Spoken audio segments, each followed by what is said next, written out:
awal dari kelas 1 pintar untuk memimpin lafaz ikrar pelajar tingkatan 1 dan tingkatan 4 baharu. Ikrar.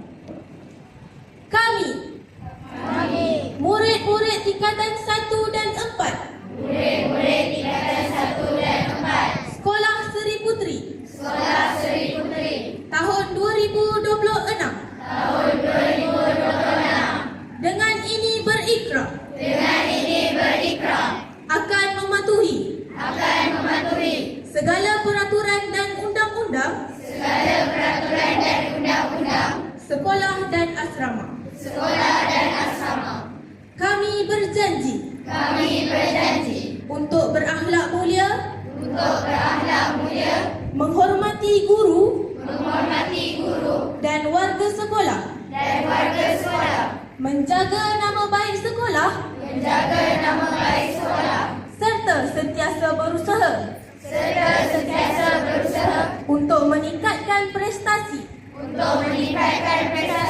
dalam bidang akademik dan kokurikulum demi mengekalkan imej sekolah sepanjang masa. Kami juga berjanji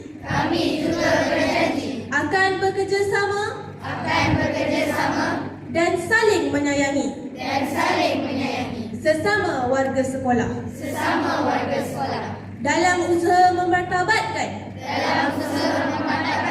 Sekolah Seri Putri sebagai sekolah ternama di persada antarabangsa. Terima kasih.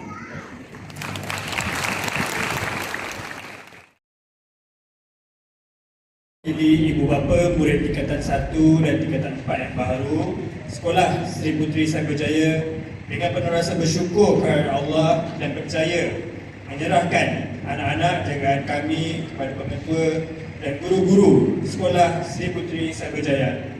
Kami sebagai ibu bapa akan memberikan kerjasama baik dan sokongan kepada pimpinan sekolah, kepada guru-guru, memberi komitmen sepenuhnya dalam setiap peraturan dan program yang dirancang. Harapan kami sebagai ibu bapa bertujuan supaya anak didik kami menjadi insan yang cemerlang di dunia dan akhirat dan akhirnya berjasa pada masyarakat. Terima kasih. Saya Julaiha binti Yahya, Pengetua Sekolah Seri Putri Sagarjaya, dengan penuh sukacita menerima putri tingkatan 1 dan tingkatan 4 baharu sebagai warga Sekolah Seri Putri. Kami, guru-guru, staf akan memberikan hak pendidikan terbaik demi melahirkan putri yang bermaruah dari aspek pendidikan, kepimpinan dan insania.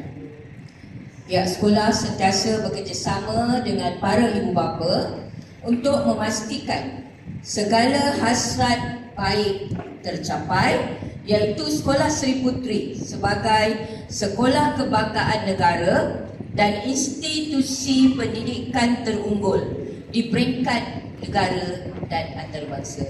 InsyaAllah. Terima kasih.